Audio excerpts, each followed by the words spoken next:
Hello everyone, and welcome to this video on the Python programming language and machine learning. So in this video, I will attempt to detect and classify fake news. Now, fake news is false or misleading information presented as news. So before we begin, if you like the videos on this channel, then be sure to click that subscribe and like button, and to be notified about new videos from the channel, hit that bell notification. So I'm currently on Google's website. It is called colab.research.google.com. This is where I will be doing my development. And I'm on it because it makes it really easy to start programming in Python. So all you have to do is go to this website and then log in using your Google account and get started writing your Python code. So if you're following along, go ahead and click on File, then click on New Notebook, where a new tab open up for you, and then eventually a new cell. And in this cell, I'm going to put in some comments. I'm going to put in a description about the program. I'm just going to type this program detects real and fake news. Okay, and the data set that I will be using classifies fake news with the integer value 1, or indicates fake news with the integer value 1, and it indicates real news with the integer value 0. Alright, so let's go ahead and create a new cell by clicking this code button in the top left. And now in this cell, I'm going to import the libraries that I plan on using throughout the program. So I'm going to import numpy as np. I'm going to import pandas as pd. I'm going to import nltk, and then from nltk.corpus, I'm going to import stop words, and I'm going to import string. Okay, so I'm going to run this cell by clicking this button here to the left, and this will let me know if I made any mistakes. So let's see. All right, it looks like I'm good to go. Let's create a new cell. And now in this cell, I'm going to load the data. So I'm going to use Google's library for this. So from google.colab, I'm going to import files, and then I'm going to type files.upload, and let's run this and click on choose files, and I'm going to choose this fake underscore news.csv file to upload. And it looks like it's going to take some time. So what I'm going to do is I'm going to pause the video so it's really quick for you, and I'm going to come back when it's done. I'm going to unpause it when this file is done uploading. All right, so I will see you soon. Okay, so it looks like it's done uploading. So let's go ahead and create a new cell. And now in this cell, I want to read in the data. So I'm going to create a variable called df and set it equal to pd.read underscore csv. And I'm going to input the name of the file, which is fake underscore news.csv. So I'm just going to highlight it and copy it using Control C. And then I'm going to come down here and paste it using Control V. All right, and then I want to show the data. So I'm just going to type df.head here. I'm only going to show the first 5 rows of data. So let's run this. And there we go. So we can see our data set, and we can see the columns ID, title, author, text, and label. And label is important because this will tell us if the news is fake or if it's real. All right. All right, so let's go ahead and create a new cell, and let's get the shape of the data. So just type df.shape, and let's run this, and this will tell us the number of rows in the data set. So it looks like we have 20,800 rows of data, and of course those 5 columns that we saw up here: ID, title, author, text, and label. So that's pretty cool. Let's go ahead and create a new cell, and let's check for duplicates, and then let's remove them. So to do that, just type df.drop underscore duplicates, and then set in place equal to, and let me just bring that here. All right, so we're going to set in place equal to true, and then I'm going to get the shape of the data to see if any rows go, or if, to see if any rows got deleted. So let's go ahead and run this cell, and it looks like there were no duplicates in this data set because there are no missing rows. So let's go ahead and create a new cell, and now in this cell I want to show the number of missing data or missing values for each column. So to do that, I'm just going to type df.isNull.sum, and I'm going to run this. Okay, so now I can see that there are some missing values in this data set. So there are missing values in the title column, in the author column, and in the text column. All right, so I'm going to go ahead and I'm just going to remove them. So I'm going to remove the missing values from the data set. And to do that, just type df.drop NA and then set access equal to 0. And then I'm going to set in place equal to true. And then I want to get the shape of the data. So let's run this. Okay, so now we can see that some rows got deleted because our data set is now smaller than what it was before, but still we have 18,285 records, and I think that's pretty decent for this little project. All right, so let's go ahead and create a new cell. And now what I'm going to do is I'm going to combine the columns that I think are important that I want to keep. So this part you can play around with, and you can decide which columns are important or which columns you think are important for determining fake and real news. But here we go. These are the columns that I think are important. So let's go ahead and just combine important columns. Important columns. All right, so I'm going to create a new column called combine. Yeah, I call it combined with a D at the end. I'm going to set this equal to df author plus a space plus df title. So I'm only going to combine two columns from our data set. That's the author column and the title column. I definitely don't think the ID column is important at all. Okay, but I definitely believe the author column is very important. So this will be my new column called combined. And then I'm going to show the first 5 rows of data. So I'm just going to type df.head here. And now we can see this new column called combined, which again combines the column title and the column author. All right. So it looks like that's good. So I'm going to create a new cell. Now that I have all that data in one place. All right, so I'm going to download some stop words so that I can use them later. And stop words in natural language processing are useless words or data. So to download these stop words, just type nltk.download and then put in stop words.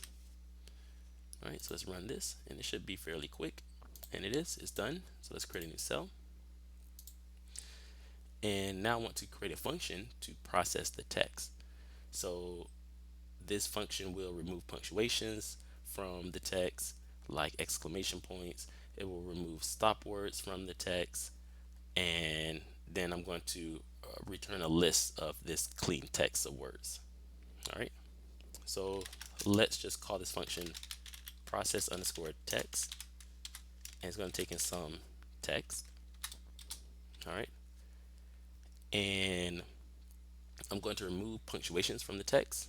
So I'm going to return char for char in text that's not in string dot punctuation. All right, and I'm going to set this equal to, I'm going to call it no punc for no punctuation. All right, and then I want to join the characters back together to make a new string. So I'm going to set no punc equal to the empty string dot join no punc. Okay, so now that should have gotten rid of any of the punctuations from the text. So next I'm going to remove any stop words from the text. So I'm going to create a variable called clean underscore words. I'm going to set this equal to word for word in no punc dot split if the word dot lower is not in stop words dot words, and I'm going to use English here. Okay, so I think that'll do it. So this should only return words that are not in stop words. And again, up here, we're returning the characters that are not in string dot punctuation. So that's not a punctuation. Okay. And then I'm simply going to return clean underscore words. And that should do it. So let's go ahead and run this. And now let's create a new cell. And now we're going to apply this function that was just created. So let's go ahead and do that. Just type df combined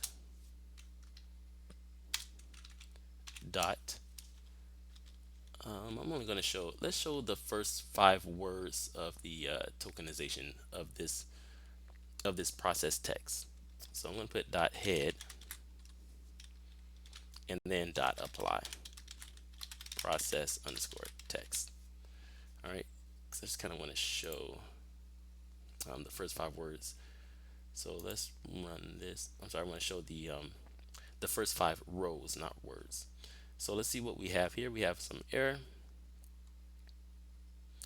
Okay, so it looks like there's a problem in the function here where I have no punc. So let's see, we have no punc equal to char for char in text. Here we go. If char is not in string dot punctuation. So let's run this. Now let's run this. And there we go. So now we can see the first 5 rows of data. And we can see these words are all cleaned. So that means that they don't contain, or these lists don't contain any stop words, and they also don't contain any exclamation points or periods or punctuations in general. All right, so we got rid of the stop words, we got rid of the punctuations, and now we have this nice list of words. All right, okay, so I think that looks good. Let's go ahead and create a new cell. And now I'm going to convert basically the text to a matrix of token counts. So to do that, I need to basically use another library, and we haven't actually applied the text. I'm sorry, we have not applied the function to every single text in combined yet, right? Because if I just type df combined and I run this, you'll see that it's still the same, right? So what we're going to do is we're going to make process text the analyzer for converting this or these strings into integer counts.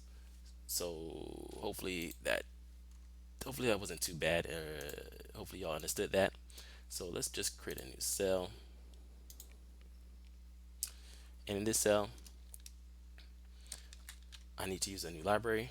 So from sklearn.feature underscore extraction dot text, I'm going to import count vectorizer, and then I'm going to create a variable called message underscore bag of words, or both for short, and I'm going to set it equal to count vectorizer, and then I'm going to set the analyzer to be that function that we created. So that's process underscore text, and I'm going to fit and transform, or train and transform df combined.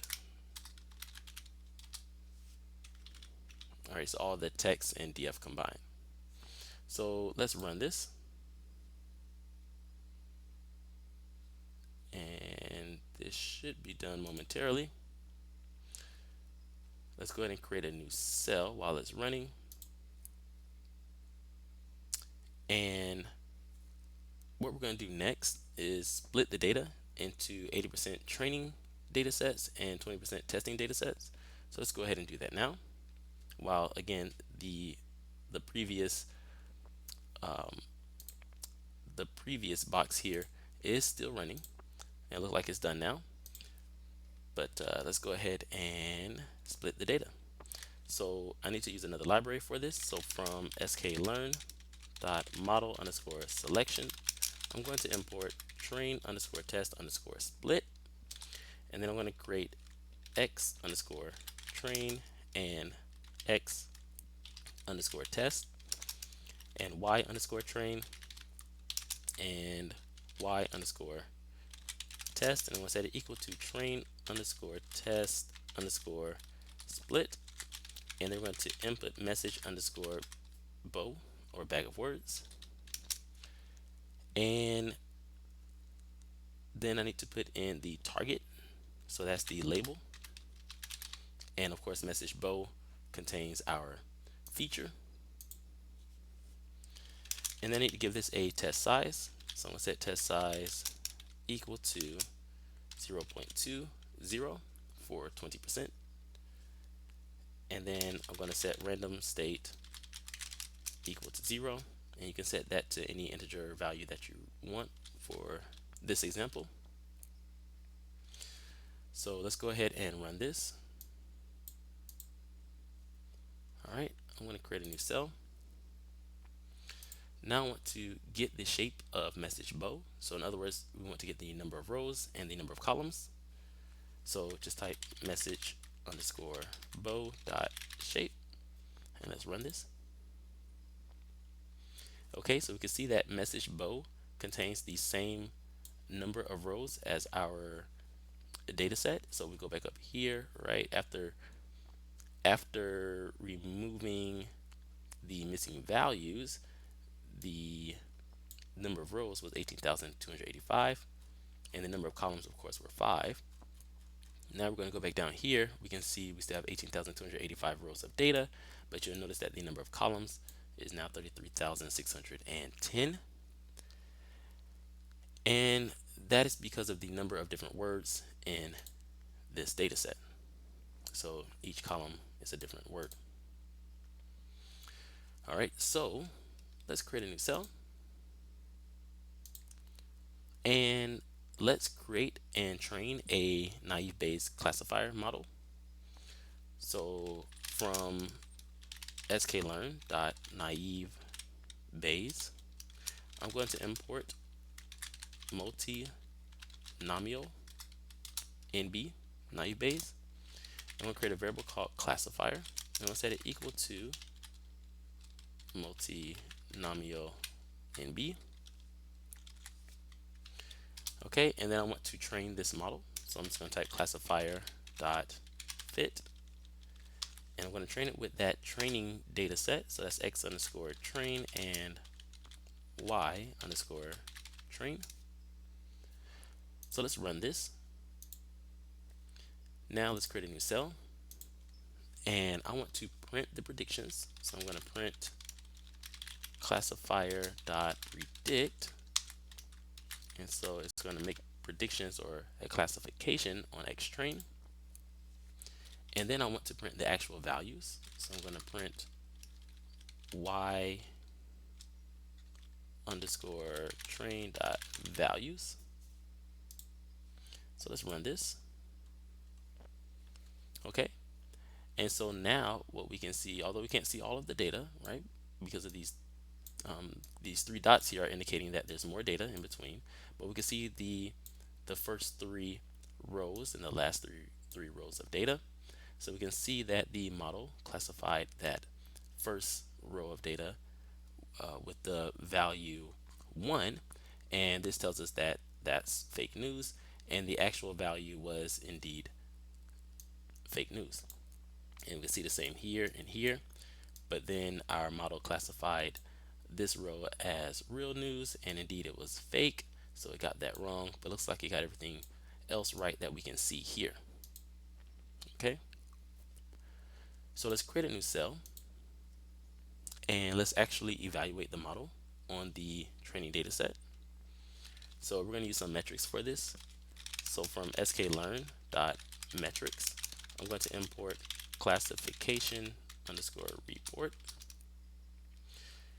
and then I'm going to print classification underscore report, and I'm going to put in the Y train data set and the prediction. So I probably should create the prediction. So let's set pred equal to classifier dot predict, and then put in x underscore train. So let's run this. So this is pretty incredible. It looks like our accuracy is about 99%, which is amazing. And we can see, of course, our recall. We see our precision here. So this looks pretty good. And we can see that there are 14,628 rows of data here that we are trained that we trained on and that we're looking at. So let's go ahead and create a new cell. I'm just going to highlight all of this, copy, use Control C to come down here and paste it, use Control V. And now I want to see how well the data set did on the test data set, which should be data that it has never seen before. So I'm going to put in x underscore test here, and then y underscore test here. I'm going to keep everything else the same. Let's go ahead and run this. Okay, and now we can see the accuracy has went down a little bit. It is now about 97%. All right, and we have 3,657 rows of data in this data set. So that's not bad. So thanks for watching the video, and a special thanks to the Patreon supporters on patreon.com. If you would like to become a supporter of this channel or get the code, then I will leave a link in the description below. Thanks again for watching, and I hope you all have a great day. See you in the next video.